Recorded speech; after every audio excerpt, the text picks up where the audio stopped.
Alduendo es docente, secretario nacional de Juventudes CTA, secretario de Derechos Humanos de la Unión de Trabajadores de la Educación. Así que tenemos acá la palabra de la juventud en el terreno sindical. Bueno, buenas tardes, compañeras, compañeros. En principio agradecerle al Instituto Patria cuando me llamaron para convocarme. Siempre es importante, y creo que discutir sindicalismo y conversar sobre el sindicalismo es importante en esta etapa histórica. Llegué unos minutos más tarde, como me presentaban, aparte de ocupar mi cargo de la Mesa Nacional de la CTA que conduce Boyaski, soy secretario de Derechos Humanos del Sindicato Docente de Capital, UTCTERA. Y como saben, esta fue la Semana de la Memoria, en la cual es imposible no vincular al sindicalismo y a los derechos humanos, o a la escuela pública y a los derechos humanos. Entonces, durante esta semana estuvimos pintando pañuelos, acompañando a las madres y a las abuelas, y sabiendo que donde hay una escuela pública no solo está la patria, sino donde hay una escuela hay memoria, verdad y justicia. Así que por eso mi llegada un poco más tarde. Pero quería empezar por eso, de dónde vengo, ¿no? Yo vengo de un sindicato docente, y muchas veces, y lo escuchaba a Carlos y antes a Vane, hay que analizar de distintas maneras, ¿no?, lo que implica el sindicalismo dentro del ámbito público y el sindicalismo en el sector privado, ¿no? Hay distintas vertientes, distintas contrataciones, distintos vínculos con las patronales. Y la CETERA, que es la Confederación de Trabajadores de la República Argentina, nació en 1973, y durante todo un día, aunque parezca mentira, se estuvo discutiendo una de las letras del nombre de la organización, que era la palabra trabajadores, ¿no? Y al conformarse una central sindical, aunque parezca mentira, venía una discusión sobre la docencia, que era el apostolado docente. Creo que ese día se dio un quiebre importantísimo allá en Huerta Grande, que fue la conformación de una confederación que hoy nuclea a los docentes a lo largo y ancho de Argentina, pero con una discusión importante sobre entender al docente como un trabajador de la educación. Digo esto y me remonto a 1973 para hablar de la actualidad. Y antes hago un breve paréntesis que me parece importante, teniendo en cuenta lo que les contaba antes. Un minutito, ¿se escucha bien en el fondo? ¿Se escucha bien? Perfecto. Gracias.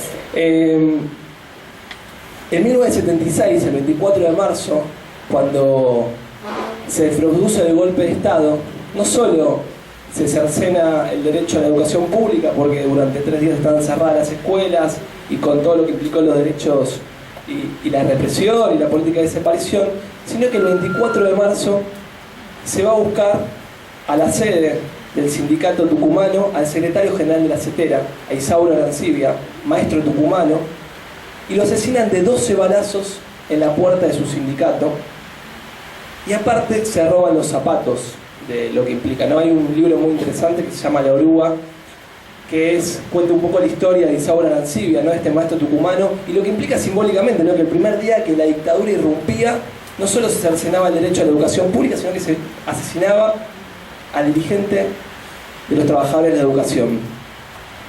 Y traigo a Isauro, traigo la letra T por la situación que ustedes conocen nuevamente, que estamos los trabajadores de la educación. Ayer estuvimos en una marcha con los compañeros del SUTEBA, y venimos de un paro, ¿no?, nuevamente. Y es importante contar esto. Cuando escuchaba recién a Carlos y le daba este final sobre las paritarias que logramos, una fue importante para los docentes en Argentina, que fue la Ley de Financiamiento Educativo. Esa ley en el cual posibilitó un piso de igualdad en la Argentina, para que no exista esa desigualdad que tuvimos en la década de los 90 entre un docente del norte del país y del sur, ¿no? En la posibilidad de que ningún docente esté por debajo de ningún piso de pobreza. Eso solamente, ¿no? Una ley que marcó, importante, ¿no?, con un gobierno que vino a llevar adelante una lucha histórica a la CETERA, pero como política, la ley de paritaria docente. Esa ley fue derogada acá, hace poquito, en febrero, y el año pasado violada, no convocada. Entonces nos encontramos nuevamente en un proceso complejo, los trabajadores de la educación, en el cual el salario docente se discute en las provincias, ¿no? Nuevamente nos encontramos con situaciones como en Chubut, donde hay 0% de aumento para los docentes, o en Salta, directamente achicando el salario de los trabajadores de educación. Bueno, esa realidad en la que nos encontramos habla por qué la importancia y la fortaleza de que existe una central sindical y que se represente, y esa discusión de un día que valió la pena y rompió con cierta parte con el apostolado docente, dio la posibilidad al movimiento sindical. Y yo algo que lo digo, que me parece que es importante y me quería meter ahora con este tema, es que estamos en un momento, como decía Carlos, y Vanessa lo contaba también, de una persecución a los sindicalistas, de un ataque al sindicalismo. Y yo siempre digo, yo estoy orgulloso de ser militante sindical, orgulloso de ser sindicalista, porque para nosotros ser sindicalista no es de los que viven de los trabajadores, sino que dan la vida por los trabajadores. Y por ciertos dirigentes sindicales que seguramente no hacen honor a la tradición histórica de lucha del sindicalismo argentino, nosotros vamos a despreciar y no hablar de esos miles de delegados, de esas realmente protagonistas de la resistencia peronista, de los desaparecidos, de los compañeros de los 90 que resistieron, de la fábrica, de las comisiones obreras, de las que hoy también están resistiendo. Entonces, me parece que en este momento, más que nunca, por eso celebro que muchos compañeros y compañeras estén acercando a discutir sobre el sindicalismo, porque claramente es uno de los actores que el gobierno necesita correr de escena para avanzar sobre los derechos conquistados. Y ahí me tomo un tema que, bueno, yo soy secretario de Juventud de la CTA, y cuando, bueno, leía, me mandaron del Instituto Patria todo lo que se va a hablar, dije, bueno, ¿cómo se puede hablar de todo esto? Bueno, vamos a hablar de algunas cosas que por lo menos tengan que ver con lo que uno realiza cada día, ¿no? Y yo, primero, una discusión que les digo para problematizar y para que todos nos vayamos con preguntas es que la juventud no es un valor en sí mismo, y yo lo que considero siempre es que la estructura o cualquier movimiento popular, una de las patas más importantes de la columna vertebral, o como queramos llamarlo, es el movimiento obrero organizado. ¿Y por qué lo digo esto? Porque creo que el factor juvenil, como ingresando a la política en los últimos años, como siendo protagonista, también es necesario que sea protagonista de la vida sindical. Y lo digo para hacer un repaso histórico. Patagonia trágica, ¿no? Momentos de mucha discusión, de recortes sobre las pequeñas concesiones que tenían los trabajadores. El gallego Soto, seguramente muchos lo recordarán, habrán leído o habrán visto la película ¿no? de la Patagonia Rebelde. El gallego Soto era el secretario general de la Sociedad Obrera de Gallegos. ¿Saben cuántos años tenía? 26 años tenía. La gran masa que irrumpe el 17 de octubre, ¿no? La patria sublevada, como le gusta caracterizar ese día, muchos eran jóvenes, delegados de fábricas, ¿no? Del conurbano bonaerense que irrumpieron a pedir por la libertad de Perón. El primer desaparecido de la resistencia peronista, Felipe Vallese, 22 años, delegado gremial. Cordobazo, un hito importante, se cumplen 50 años, en breve, el año que viene. El Cordobazo, dos figuras importantes, Agustín Tosco, ¿no? Para pensar de otra orientación política, secretario general de Luz y Fuerza, 28 años como secretario general de Luz y Fuerza. Vamos a otro gran protagonista, Atilio López, secretario general de la UTA, dirigente peronista, 29 años. Vamos a un poquito más, cuando después de la vuelta de la democracia se recupera Ate Capital, como lo recuperaron los compañeros y compañeras ahora, el Tano Catalano y compañía, Germán Abdala, 30 años tenía la compañía Germán Abdala, cuando ganó su premio. Puedo enumerar algunos más recientes, o Vanessa, ¿no? Secretaria general de Judiciales, y podemos decir eso. ¿Esto por qué lo digo? Porque yo también muchas veces me enojo y doy la discusión en mi gremio o en la CTA, que claramente la juventud no es un valor en sí mismo para solamente ser de juventud, sino para ser protagonista de los procesos de cambio, de resistencia, de lucha, ¿no? Y ahí un hecho que sí me parece importante marcar y compartir con ustedes es claramente hablarles un poco del modelo sindical del que vengo yo, que es la CTA, que me parece que hay que discutirlo también. Creo que no hay que tenerle miedo a ninguna discusión. Cuando surge la CTA el 14 de noviembre del 92, ¿no? Posteriormente a lo que fue Bursaco en el 91, entre otras cosas se daba la posibilidad de un modelo sindical distinto, en el cual consideraba que era necesario salir a resistir, ¿no?, junto al MTA, pero construyendo otra central sindical en las calles, con una particularidad que era la representación del afiliado directo, ¿no?, considerando que en un momento donde la desocupación empezaba a crecer en Argentina había que representar a ese trabajador de forma directa, con un componente muy del sector estatal, ¿no?, ATE, la CETERA, también con los compañeros de la UON de Villa Constitución, como una tercer pata, y después la incorporación de los movimientos sociales, ¿no?, la Federación en ese momento de Tierra, que conducía Luis de Liga, ¿no?, el Frente Transversal, y podemos enumerar algunas más y otras menos, que dieron erupción a un modelo sindical nuevo en Argentina, ¿no? Yo trato de decir ahora ni mejor ni peor, un modelo sindical distinto, en el cual durante los 90 fueron los protagonistas, y ahí yo me tomo la cuestión histórica, ¿no?, de recordar que podemos mencionar muchos parte de esa resistencia en la cual la marcha federal que se organizó entre el MTA y la CTA, casi 4 años después de que Menem había ganado la primera vuelta, lo pienso comparando con la primera marcha federal que tuvimos al año de que Macri ganó, y esto lo hago porque claramente fue un punto importante.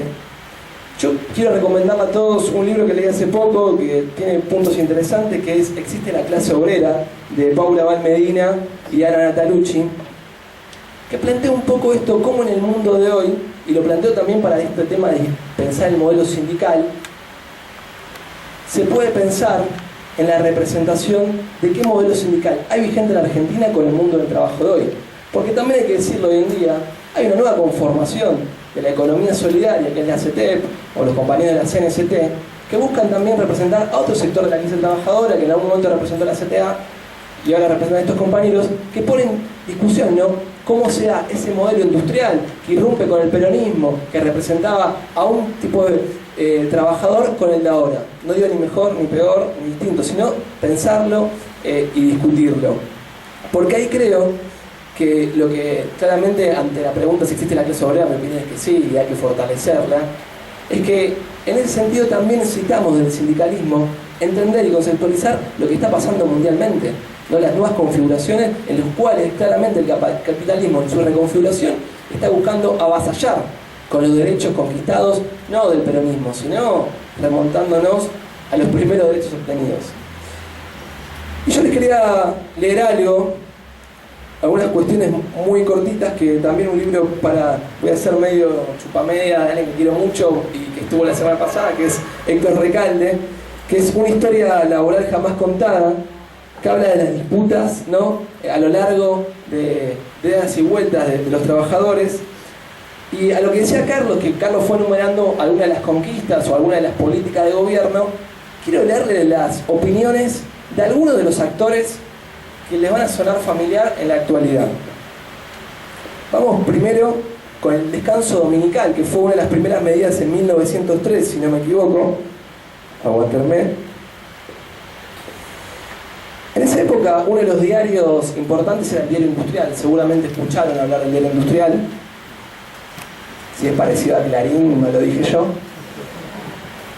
Entonces, nosotros pensemos en la posibilidad del descanso dominical para un trabajador, ¿no?, lo que implicaba tener un descanso real, algo que hoy no estaría en discusión, o bueno, más o menos, ¿no? 20 de noviembre de 1879, Diario El Industrial.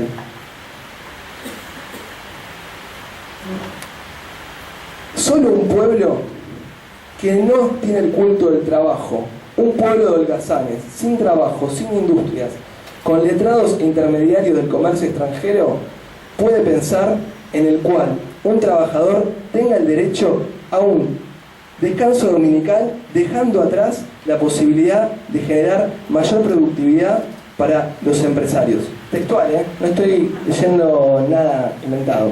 Vamos un poquito más. Vamos. Ahora nos vamos un poquito más en el tiempo. Luis Dau, presidente de la Sociedad Rural, sobre la jornada de 8 horas, 1928. Es evidente que no militan a favor de nuestro país. Utilizan razones en la cual las 8 horas solo perjudican a la industria o al comercio. El obrero del campo no sufre las consecuencias del ambiente, de las fábricas y los talleres. Es libertinaje. La índole de su trabajo no perjudica su salud, antes bien la fortalece. Y sus necesidades no son iguales a lo de los obreros de la ciudad. Es inadmisible pensar 8 horas de trabajo. Vamos con una más que divertido. Una de las leyes que para mí fue muy importante del kirchnerismo y la etapa que para mí fue no solamente la posibilidad de las paritarias, sino fue la ley del Estatuto del Peón nuevamente, ¿no? El peronismo había sancionado en 1944. La sociedad rural, de vuelta. Este estatuto no era más que sembrar el germen del desorden social, al inculcar en la gente de limitada cultura aspiraciones irrealizables y las que en muchos casos pretenden colocar al jornalero sobre el mismo patrón en comodidades y remuneraciones. Bueno, tenía otra muy divertida que no me acuerdo, si la tengo acá, creo que sí. Diario La Prensa, ¿no? Me parece que esto es interesante para pensar también algo sobre que era el salario mínimo y aguinaldo en 1945. Nos preguntamos por qué un trabajador considera que tiene que tener un salario mínimo y un aguinaldo en el cual realmente lo que puede generar es un desorden y una pasividad en su empleo diario. Tengo para leerles, nos iríamos mañana, ¿no? Y se reirían. ¿Pero por qué esto? Y digo que es un libro muy interesante, realmente se los recomiendo. Porque pareciera mentira, pero las luchas de ayer y las luchas de hoy no son distintas. Yo creo que hay una cronología en la historia que todos sabemos, que es la disputa social, de la dirección por un proyecto político emancipatorio o volver a ser colonia. Y en eso claramente yo estoy preocupado porque claramente hay que ver el giro en Latinoamérica, porque claramente uno cuando ve que se vulnera un derecho y cuando un trabajador pierde la dignidad de un trabajo es un dolor, que muchas familias se están cayendo y eso implica, no por ahí como consideran algunos, bajar la estufa para consumir menos aire acondicionado, sino tener un plato de comida digno, ¿no? Que lo que genera en una persona no poder tener un trabajo y que claramente pareciera que nos quieren tener un presente hostil y con miedo. Yo no solamente por ser joven, porque claramente lo he contraído, sino porque estoy convencido de que hay un futuro optimista, de que nosotros estamos convencidos en estos días que también vemos que la policía vuelve a ingresar a los establecimientos educativos, donde matan a los pibes por la espalda, donde pareciera que la represión se vuelve a naturalizar.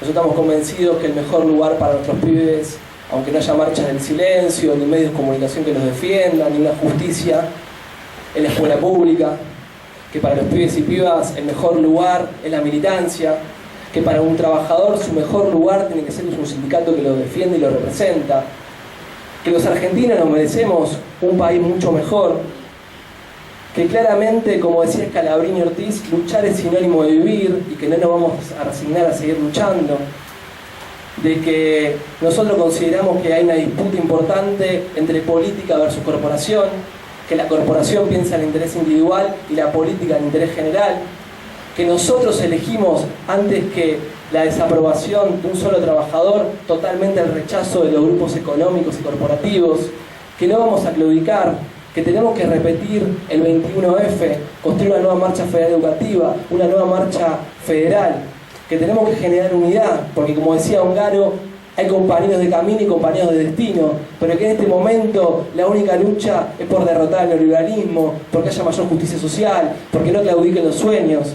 Y para ir cerrando, teniendo en cuenta el 24 de mañana, y como decía Paco Urondo, arreglar la memoria de lo que soñamos, arreglar la memoria de los 30.000, arreglar la memoria de los trabajadores, arreglar la memoria porque estamos convencidos que teniendo memoria, verdad y justicia, vamos a seguir luchando por los sueños de los que no están, pero por los que vendrán también. Muchas gracias, compañeros.